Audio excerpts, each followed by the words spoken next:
ಒಂದು ಊರಿನಲ್ಲಿ ಒಂದು ಹಳೆಯ ಮನೆಯಲ್ಲಿ ಒಬ್ಬ ವ್ಯಕ್ತಿ ವಾಸಿಸುತ್ತಿದ್ದನು. ಆ ಮನೆಯಲ್ಲಿ ಅನೇಕ ವರ್ಷಗಳಿಂದ ಯಾರೂ ವಾಸಿಸಿರಲಿಲ್ಲ. ಆ ವ್ಯಕ್ತಿ ಆ ಮನೆಯಲ್ಲಿ ವಾಸಿಸಲು ಬಂದಾಗ ಆತನು ಅನೇಕ ವಿಚಿತ್ರವಾದ ವಿಷಯಗಳನ್ನು ಅನುಭವಿಸಿದನು. ರಾತ್ರಿಯಲ್ಲಿ ಅವನಿಗೆ ಹೆಜ್ಜೆಗಳ ಶಬ್ದ ಕೇಳಿಸುತ್ತಿತ್ತು ಮತ್ತು ಅವನು ತನ್ನ ಮನೆಯಲ್ಲಿ ಯಾರನ್ನಾದರೂ ನೋಡಿದಂತೆ ಭಾಸವಾಗುತ್ತಿತ್ತು. ಒಂದು ದಿನ ಅವನು ತನ್ನ ಮನೆಯಲ್ಲಿ ಒಂದು ಹಳೆಯ ಪುಸ್ತಕವನ್ನು ಕಂಡುಕೊಂಡನು. ಆ ಪುಸ್ತಕದಲ್ಲಿ ಆ ಮನೆಯಲ್ಲಿ ವಾಸಿಸುತ್ತಿದ್ದ ಒಬ್ಬ ವ್ಯಕ್ತಿಯ ಬಗ್ಗೆ ಬರೆಯಲಾಗಿತ್ತು. ಆ ವ್ಯಕ್ತಿಯು ತುಂಬಾ ಭಯಾನಕವಾದ ವ್ಯಕ್ತಿಯಾಗಿದ್ದನು ಮತ್ತು ಅವನು ಅನೇಕ ಜನರನ್ನು ಕೊಂದಿದ್ದನು. ಆ ವ್ಯಕ್ತಿಯು ಆ ಮನೆಯಲ್ಲಿಯೇ ಸತ್ತನು ಮತ್ತು ಅವನ ಆತ್ಮವು ಇನ್ನೂ ಆ ಮನೆಯಲ್ಲಿಯೇ ಇದೆ ಎಂದು ಹೇಳಲಾಗುತ್ತದೆ. ಆ ವ್ಯಕ್ತಿಯು ಆ ಮನೆಯಲ್ಲಿ ವಾಸಿಸುವ ಜನರನ್ನು ಕಾಡುತ್ತಾನೆ ಎಂದು ಹೇಳಲಾಗುತ್ತದೆ. ಈ ಕಥೆಯನ್ನು ಕೇಳಿದ ನಂತರ ಆ ವ್ಯಕ್ತಿಯು ತುಂಬಾ ಭಯಪಟ್ಟನು.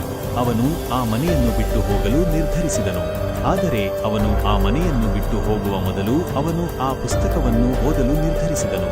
ಪುಸ್ತಕವನ್ನು ಓದಿದ ನಂತರ ಅವನಿಗೆ ಆ ಮನೆಯ ರಹಸ್ಯದ ಬಗ್ಗೆ ತಿಳಿಯಿತು. ಆ ಮನೆಯಲ್ಲಿ ವಾಸಿಸುತ್ತಿದ್ದ ವ್ಯಕ್ತಿಯು ನಿಜವಾಗಿಯೂ ಒಬ್ಬ ಭಯಾನಕ ವ್ಯಕ್ತಿಯಾಗಿದ್ದನು ಮತ್ತು ಅವನು ಅನೇಕ ಜನರನ್ನು ಕೊಂದಿದ್ದನು. ಆದರೆ ಅವನು ಆ ಮನೆಯಲ್ಲಿಯೇ ಸತ್ತನು ಮತ್ತು ಅವನ ಆತ್ಮವು ಇನ್ನೂ ಆ ಮನೆಯಲ್ಲಿಯೇ ಇದೆ ಎಂದು ಹೇಳಲಾಗುತ್ತದೆ. ಆ ವ್ಯಕ್ತಿಯು ಆ ಮನೆಯನ್ನು ಬಿಟ್ಟು ಹೋದನು ಮತ್ತು ಅವನು ಮತ್ತೆ ಎಂದಿಗೂ ಆ ಮನೆಗೆ ಹಿಂತಿರುಗಲಿಲ್ಲ. ಈ ಕಥೆಯು ನಮಗೆ ಭಯಾನಕವಾದ ವಿಷಯಗಳ ಬಗ್ಗೆ ಎಚ್ಚರಿಕೆ ನೀಡುತ್ತದೆ.